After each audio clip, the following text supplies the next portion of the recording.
হরে কৃষ্ণ, রাধে রাধে বন্ধুরা, কেমন আছো সবাই? আশা করি সবাই খুব ভালো আছো আর আমরাও খুব ভালো আছি। তো আজকে আমি কোথায় বেড়াতে এসেছি জানো?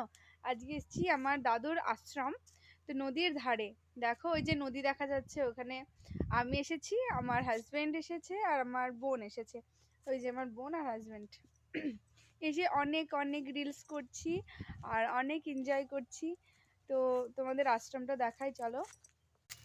তো দেখো চারিদিকে শুধু বাঁশ ঝাড় আর ওই যে নদী, দেখতে পাচ্ছ কত সুন্দর নদী। আর এই যে কল আশ্রমের, এই যে একটা রান্নাঘর,